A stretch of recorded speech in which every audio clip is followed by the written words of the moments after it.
Assalamualaikum dan salam sejahtera semua. Dalam video kali ini, jom kita bincangkan macam mana kita nak buat synthetic division. Okay, seperti mana yang anda dah belajar dalam long division, synthetic division pun adalah salah satu cara jugalah untuk membahagikan polinomial. Cuma, dalam synthetic division ni ada syarat sikit lah. Okay, syarat paling utama dia yang dia mesti patuhi, yang mana yang membuatkan dia berbeza dengan long division adalah faktor dia ataupun divisor dia mesti linear sahaja. Okay, so saya take note dekat sini linear divisor only linear divisor. Okay, divisor ni yang mana?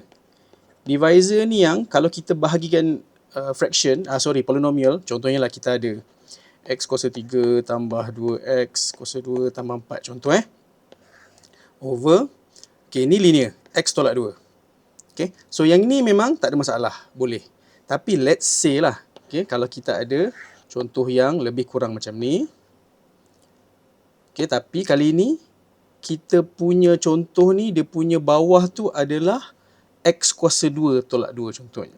Okay, so yang ini tak boleh guna synthetic division. So yang ni boleh guna long division macam biasa. Okay, because linear divisor mesti divisor mesti linear sahaja dalam case synthetic division. Okay, so without further ado, jom kita tengok example yang pertama. Okay, so divide x cubed plus x square plus 4x minus 6 by x minus 1.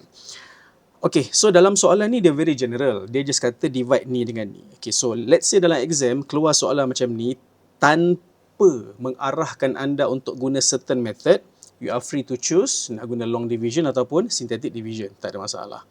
Cuma, let's say lah, sebab kita dalam topik synthetic division, divide blah blah blah by blah blah blah using synthetic division means that you have to use synthetic division, otherwise kalau awak guna cara lain, markah tak ada.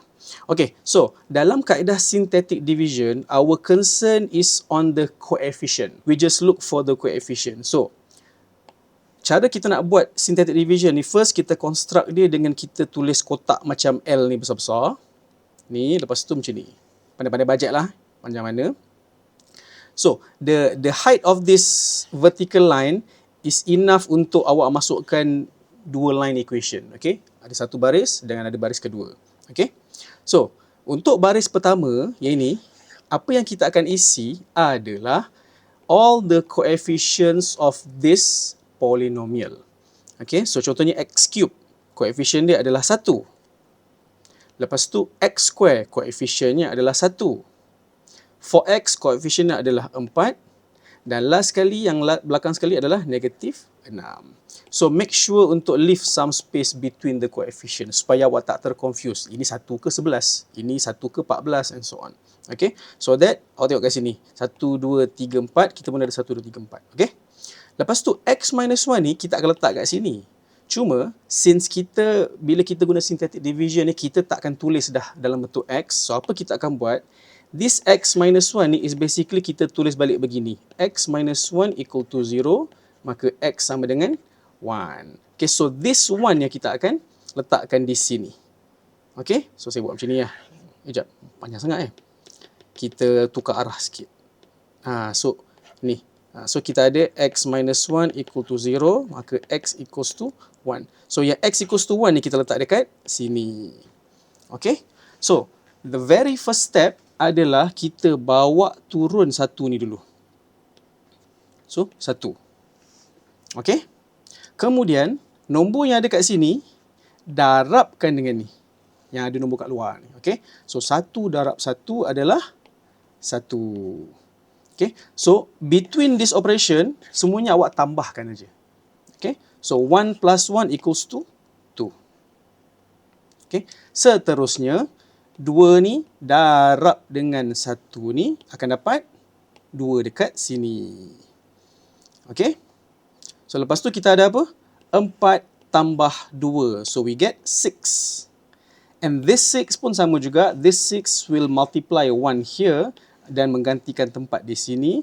So, kita ada 6. Okay.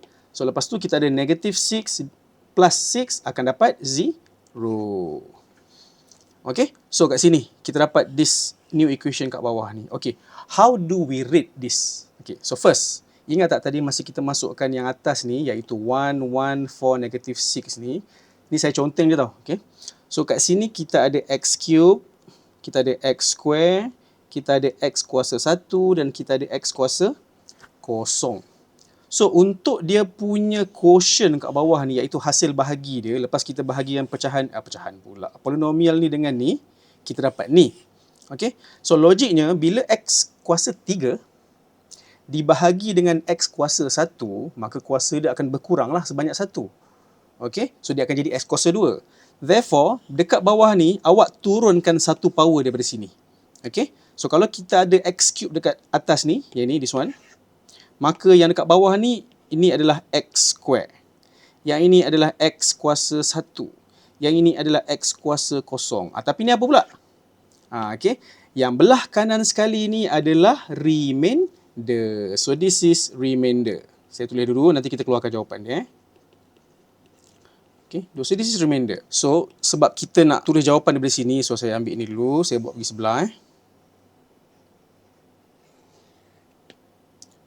Okay. So now, sebab page tak muat, awak tengok sini.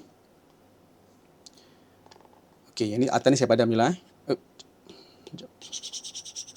Okay. So tengok kat sini . Okay, so tadi saya kata yang bawah ni kita ada x kuasa 2 sebab dia kurang 1 power, x kuasa 1, x kuasa kosong dan last sekali ni adalah remainder. So cara kita nak tulis dengan lengkap persamaan ini adalah, first kita tengok balik equation. Soalan dia. X cube plus x square plus 4x minus 6. Okay, so kita tulis balik. So x cube, lupa dah apa? Plus x square minus 4x. Ke plus 4x tadi? Oh, plus 4x minus 6. Minus 6 divided with x minus 1.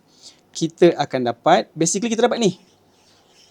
Okay, sebab kita bahagikan ni, kita dapat ni. So jawapan dia adalah x square tambah tambah 2x tambah 6. Okay, plus kosong kat sini basically macam ni tau. Plus kosong over x minus 1.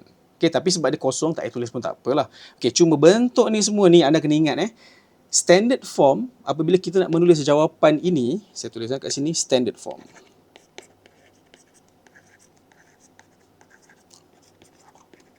So standard form adalah kita ada polynomial of x dibahagikan dengan the divisor of x. Jawapan kita adalah quotient of x plus remainder bahagi divisor. Okay, so ini dia punya standard form. Kalau awak tak ingat bentuk standard form ni, saya suka ajar pelajar saya, cara dia ialah awak bahagikan pecahan ni macam awak belajar dulu. Okay, contoh katakanlah awak ada 3 bahagi 2. Okay, so katakan 3 bahagi 2 kan. Okay, so 3 bahagi 2 ni kita dapat 2 darab 1, 2. So ini 1, 1 per 2 kan. So technically ini boleh tulis sebagai, jawapan dia adalah 1, 1 per 2 kan.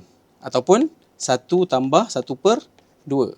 Okay, so sebenarnya cara kita nak tulis dalam bentuk standard form ni adalah 3 per 2 adalah sama dengan 1 tambah 1 per 2. Cuba tengok ni. Bahagi 2 sama. Nampak ni kan, divisor. Okay. Lepas tu kita ada quotient dia, iaitu 3 bahagi 2 dapat 1 plus 1. 1 ni remainder. Ni nampak ni, 1 ni remainder. Okay, so kalau awak tak ingat bentuk ni, awak buat je pecahan yang begini. Lepas tu tengok cara dia tulis begini. Okay, so standard form ini adalah cara kita menulis jawapan ini. Cuma 0 ni, remainder dia 0 kan. So ni tak payah ada pun tak apa. Okay, so jawapan sekadar ni dah cukup dah. Boleh semua?